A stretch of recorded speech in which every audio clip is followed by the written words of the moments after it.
سبيل الدموع سبيل مريح تنهدى يا صاحي كي تستريح وبث. Kalau kita membaca di dalam Asbabun Nuzul, cerita yang berkaitan dengan surat Al-Muzammil, maka surat ini turun ketika Nabi dalam keadaan sedih. Waktu itu Nabi sedang berdakwah di antara keluarga besar beliau dan beberapa sahabat, beberapa paman-paman dan keluarga besar Nabi SAW. Jadi lagi berdakwah di antara keluarga besar, kemudian beliau mendapatkan penolakan, terutama penolakan dari Abu Lahab. Kalau yang lain nggak menolak, hanya diam saja. Kalau Abu Lahab menolak dengan kasar, menolak dengan marah, menolak dengan menghina, mencela, sampai ngata-ngatain Nabi, engkau itu anak yatim, kamu harus tahu diri, kamu itu siapa yang selama ini membesarkan kamu, kami adalah paman-paman kamu, seandainya kamu mau mengajarkan kami lebih tahu daripada kamu, karena kami lebih tua, kami lebih banyak pengalaman, kami. Abu Lahab menolak dakwah Nabi dengan sombong. Sehingga kalimat-kalimat Abu Lahab ini membuat Nabi merasa sedih.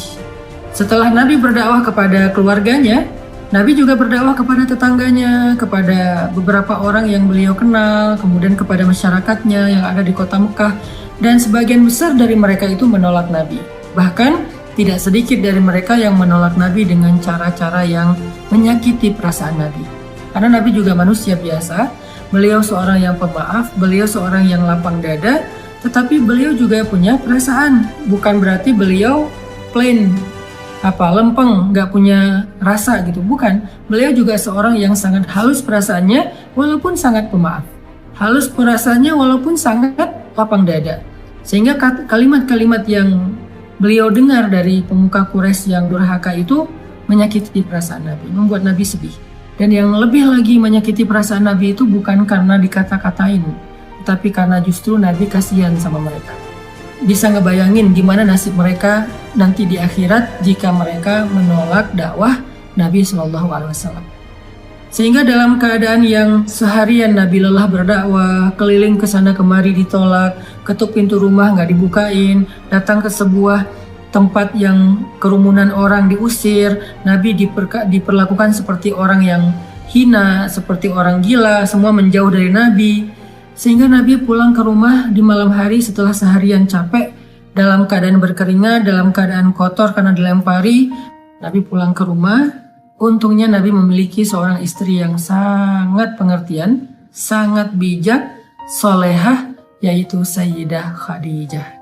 Nabi pulang ke rumah, dibukain pintu rumahnya oleh Sayyidah Khadijah, dan Khadijah paham betul keadaan Nabi, sehingga ketika Nabi sampai di rumah, Khadijah mempersiapkan kebutuhan Nabi, makan malamnya, kemudian Nabi mandi dulu biar seger. Setelah mandi Nabi makan, kemudian setelah itu Nabi bercerita kepada Khadijah, Khadijah hari ini aku keliling tetapi diusir, Khadijah begini, Khadijah begitu. Nabi curhat kepada Khadijah. Khadijah itu tahu betul keluh kesah Nabi dalam perjalanan, dalam perjuangan dakwah yang luar biasa. Khadijah tahu betul perjuangan yang gak mudah. Dan Khadijah mencoba untuk menghibur Nabi semampu Khadijah. Jangan sedih, wahai kekasih Allah, sesungguhnya Allah gak akan mengecewakan engkau. Dan seterusnya. Sambil Nabi istirahat, maka Nabi curhat kepada Khadijah.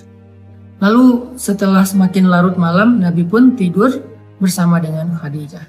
Dalam keadaan masih ada rasa yang berat di hati beliau. Kalau Nabi capek secara fisik, maka Nabi bisa istirahat dengan makan, mandi, kemudian tidur. Itu cara istirahat dari lelah fisik. Tetapi ternyata Nabi waktu itu bukan hanya lelah fisiknya, yang lebih berat lagi adalah Nabi lelah batinnya. Ini buat kita semuanya, semua kita pasti merasakan lelah batin. Kalau lelah fisik, kita tahu obatnya. Ketika kita lelah secara fisik, kita bisa istirahat dengan duduk. Kita bisa istirahat dengan goler-goler, berbaring. Kita bisa istirahat dengan tidur lelap. Kita bisa istirahat dengan santai-santai. Kita bisa istirahat dengan makan dan minum, ngopi, ngeteh, minum jus, makan buah. Kita bisa istirahat dengan nonton. Kita bisa istirahat dengan canda dengan anak-anak, dengan keluarga, itu adalah cara kita melepaskan lelah fisik, merecovery lelah fisik. Sakit fisik juga demikian, recovery-nya kita bisa dengan bed rest, kita bisa dengan minum obat, kita bisa dengan terapi. Itu adalah cara kita recovery sakit fisik, lelah fisik. Tapi bagaimana kalau kita sedang lelah batin, sakit batinnya, perasaannya yang sakit, hatinya yang sakit, pikirannya yang sakit, jiwanya yang sakit, dalam tanda petik.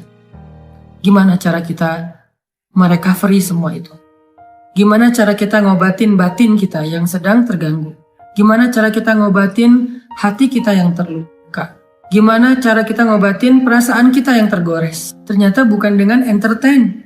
Cara ngobatin jiwa kita, cara ngobatin hati kita adalah dengan zikrullah, mengingat Allah. Kenapa bisa kayak gitu, Ustadz? Karena jiwa kita itu, roh kita itu asalnya dari langit. Beda sama jasad kita, fisik kita. Jasad atau fisik kita itu asalnya dari bumi. Sehingga ketika dia sakit, maka obat-obatnya ada di bumi. Tapi kalau roh kita, jiwa kita itu ditiupkan oleh Allah asalnya dari langit. Sehingga kalau dia ngerasa sakit, terganggu, maka obatnya ada di langit. Apa obat yang ada di langit? Zikrullah, mengingat Allah. Banyak orang yang salah paham tentang ini. Dia sebetulnya nggak lelah fisik. Kalaupun lelah fisik, nggak terlalu lah. Yang lebih lelah itu sebetulnya jiwa dia. Yang lebih lelah itu sebetulnya hati dia. Yang lebih lelah itu sebetulnya pikiran dia. Yang lebih lelah itu sebetulnya perasaan dia.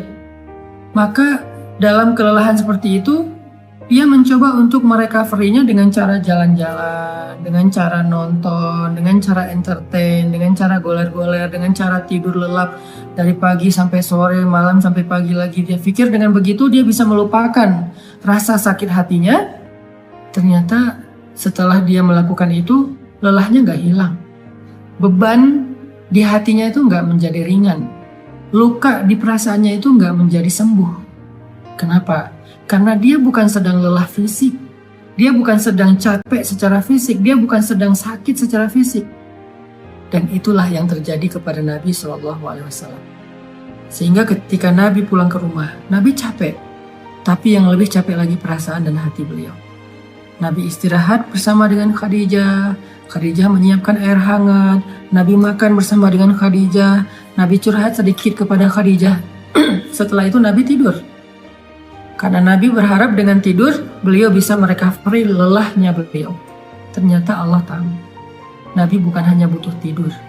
Ya, seseorang butuh tidur untuk recovery lelah fisiknya. Tetapi bukan hanya fisiknya yang lelah. Nabi juga merasakan lelah yang luar biasa hatinya. فَلَعَلَّكَ بَاخِعٌ نَفْسَكَ عَلَىٰ آثَارِهِمْ فَلَعَلَّكَ بَاخِعٌ نَفْسَكَ عَلَىٰ آثَارِهِمْ إِن لَّمْ يُؤْمِنُوا بِهَٰذَا الْحَدِيثِ أَسَفًا. Kata Allah di surat Al-Kahfi. Hampir saja engkau mencelakai dirimu sendiri. Hampir saja engkau mencelakai dirimu sendiri karena merasa berat terhadap pengingkaran mereka, merasa berat terhadap kedurhakaan mereka, merasa berat terhadap kekufuran mereka. Hampir saja engkau mencelakai dirimu sendiri, hampir saja engkau membebani perasaanmu sendiri. Itu yang dirasakan Nabi. Nabi sangat terbeban, bukan terbeban secara subjektif perasaan pribadi beliau, bukan. Beliau itu terlalu menginginkan hidayah kepada umatnya. Beliau itu akan sangat sedih kalau ada yang menolak dakwah beliau. Bukan karena pribadinya, tetapi karena kasihan kepada mereka. Allah tahu Nabi sedang merasakan itu. Sehingga ketika Nabi tertidur, terlelap, Muzammil itu sebuah kiasan bahwa Nabi itu tidur lelap. Dalam bahasa Arab, orang kalau tidur lelap itu diistilahkan dengan berselimut. Walaupun bisa juga bermakna memang Nabi memakai selimut, tetapi Al-Quran lebih dalam dari itu. Al-Quran sedang tidak bicara hanya soal selimut yang dipakai Nabi, tetapi Al-Quran itu adalah bahasa sastra, bahasa yang tinggi. Maknanya itu tidak sedangkal pemaknaan kita, pasti pemaknaannya lebih dalam. Sehingga Kalimatnya ayyuhal muzammil, wahai orang yang berselimut di sini artinya wahai orang yang sedang lelap dalam tidur. Wahai orang yang sedang nyaman dengan tidurnya. Kan berselimut itu nyaman, lelap ya. Wahai orang yang sedang beristirahat dari lelah fisiknya dengan cara tidur. Allah tahu Nabi butuh istirahat, tidur agar bisa merecovery capek secara fisik.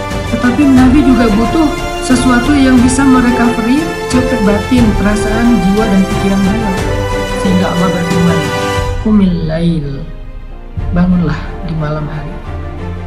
Ternyata fadilah, keutamaan pertama dari tahajud itu adalah tahajud obat dari lelahnya jiwa. Tahajud adalah recovery batin. Tahajud adalah obat hati. Tahajud adalah penenang pikiran apabila dilakukan dengan sungguh-sungguh. Tabattul atau tabatillah. Itulah keutamaan tahajud. Setelah Nabi beristirahat dengan cara tidur untuk merecovery lelah fisiknya, Allah suruh Nabi juga untuk melakukan sesuatu yang bisa merecovery lelah batinnya. Apa itu? Qumil lail, berdirilah di malam hari, bangun malam, tahajud.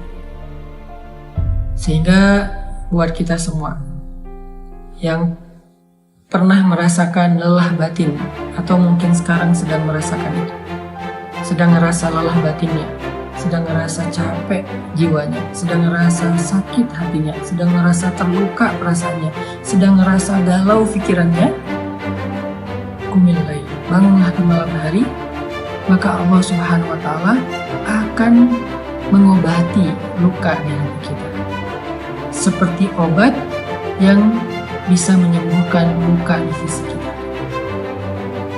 Bangunlah di malam hari, maka Allah akan menyembuhkan sakit hati kita, seperti obat yang bisa menyembuhkan sakit fisik kita. Bangunlah di malam hari, maka Allah akan menyembuhkan goresan di perasaan kita, sebagaimana obat bisa menyembuhkan goresan luka di kulit kita. Bangunlah di malam hari, maka Allah Subhanahu wa Ta'ala akan menenangkan pikiran kita, sebagaimana ada jenis obat yang bisa menenangkan kita dari rasa sakit. Bangunlah di malam hari, maka Allah akan melapangkan dada kita, sebagaimana obat bisa menjadikan kenyamanan bagi kita yang sedang merasakan kesakitan. Bangunlah di malam hari, Allah Subhanahu wa Ta'ala akan menyembuhkan penyakit-penyakit amradul qulub, atau perasaan tidak nyaman di jiwa kita. Itu fadilah keutamaan pertama dari tahajud atau tarawih apabila kita melakukan dengan benar. Jadi sekarang kita jadi tahu recovery yang kita butuhkan itu ada dua. Ada recovery fisik, ada recovery zahir, ada recovery jasad kita, tubuh kita, ada recovery jiwa kita, batin kita, perasaan kita, hati kita.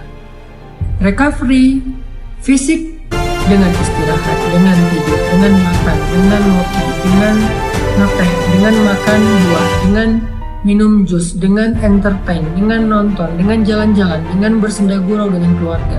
Itu adalah recovery fisik. Sedangkan recovery batin, jiwa, perasaan, dan pikiran kita, hati kita, dengan zikrullah. Dan zikrullah yang paling baik itu di antara sekian banyak zikrullah adalah qiyamul lail, salat malam. Kenapa? Jawabannya ada di ayat ke-6.